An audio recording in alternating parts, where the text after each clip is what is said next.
કેન્દ્રીય મંત્રી C R Patil મતદાન કરવા માટે પહોંચ્યા છે। સુરતમાં એક પછી એક નેતાઓ વહેલી સવારે જ મતદાન કરી રહ્યા છે। એમાં સી આર પાટીલ પરિવાર સાથે મતદાન કરવા માટે પહોંચ્યા છે। સુરતના દ્રશ્યો, સુરત કોર્પોરેશનની ચૂંટણી અને સુરતની અંદર સી આર પાટીલ, કેન્દ્રીય મંત્રી સી આર પાટીલ પરિવાર સાથે, એમના ધર્મપત્ની સાથે, એમના પરિવારજનો સાથે મતદાન કરવા માટે પહોંચ્યા છે। આપ જોઈ રહ્યા છો દ્રશ્યોની અંદર સુરતથી આ દ્રશ્યો હાલમાં સામે આવી રહ્યા છે।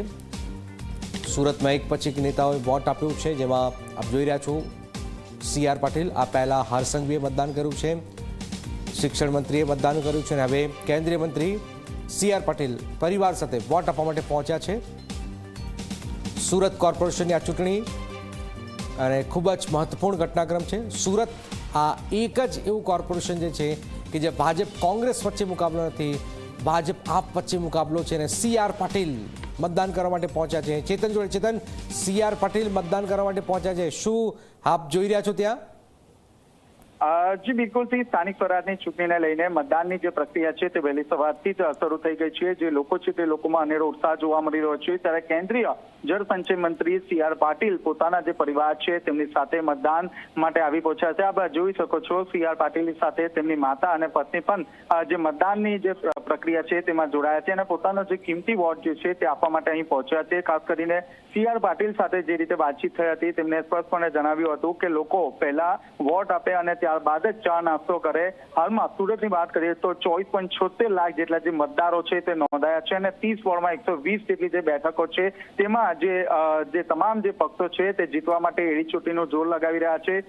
શરૂઆતના સમયે વોર્ડ નંબર 21નું જે ઈવીએમ મશીન છે તે ખોટવાયું હતું, પરંતુ ત્યારબાદ તંત્ર દ્વારા તાત્કાલિક ધોરણે અહીં ઈવીએમ મશીન મૂકવામાં આવ્યું હતું। હાલમાં પણ જે કેન્દ્રીય જળસંચય મંત્રી છે તેઓ પોતાના જે પરિવાર સાથે જે કિંમતી જે વોટ છે તે આપી રહ્યા છે અને ત્યારબાદ જે છે તે લોકોને પણ જે કાર્યકરો છે તેમને સોસાયટીમાં રહેતા જે વધુમાં વધુ જે લોકો છે તે એક સાથે મતદાન કરવા જાય તે માટે પણ અપીલ કરી છે। બિલકુલ બિલકુલ, આભાર ચેતન। આપ જોઈ રહ્યા છો કેન્દ્રીય મંત્રી પરિવાર સાથે વોટ આપ્યો છે અને લોકોને પણ વધુ વધુ વોટ કરવાની અપીલ સી આર પાટીલ તરફથી કરવામાં આવી રહી છે। સુરત ખૂબ જ મહત્વપૂર્ણ છે અને સુરતની અંદર આપ જોઈ રહ્યા છો કે રાજકીય એપી સેન્ટર ગુજરાતનું આ સુરત છે અને સી આર પાટીલે આ પરિવાર સાથે મતદાન કર્યું છે। આ પહેલાં હરસંઘવીએ મતદાન કર્યું, શિક્ષણ મંત્રીએ મતદાન કર્યું છે અને હવે આપ જોઈ રહ્યા છો પરિવાર સાથે સી આર પાટીલે કહ્યું છે કે ન માત્ર તમે જ વોટ કરો, તમારા પરિવારને સાથે લઈ જાઓ વોટ કરવા માટે, વધુને વધુ વોટ થાય તો લોકશાહી વધુ મજબૂત થતી હોય છે। તો સી આર પાટીલે આ મેસેજ પણ આપ્યો છે કે લોકો વધુને વધુ મતદાન કરે।